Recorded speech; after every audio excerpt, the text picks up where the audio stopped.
Alabama's focus on expanding STEM education points to the necessity of training for high-skilled positions in the state's tech industry. A unique group of students competing at Alabama's community colleges may be the players the industry needs to keep up with demand. I knew I wanted to do something with my hands. I knew I wanted to do something like engineering related. Engineering design students like Gabby Zaragoza recently competed at the Tennessee Valley Best Robotics competition at Calhoun Community College. I've been involved with Best Robotics since 2017. I wanted to be involved because I love robotics. They're developing technical skills, creativity, and problem-solving abilities that will prepare these students for the workforce.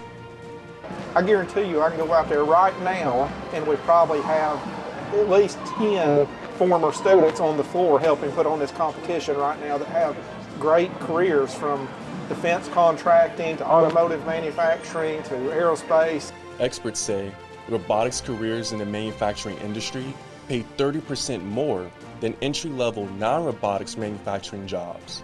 And some foundational elements required for these roles stem from the skills that students learn in robotics competitions. I consider every one of them out there today that's participated are going to be winners because they made it to here.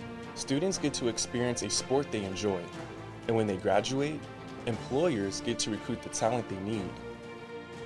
Reporting Indicator, I'm Elijah Baker from the Alabama Community College System.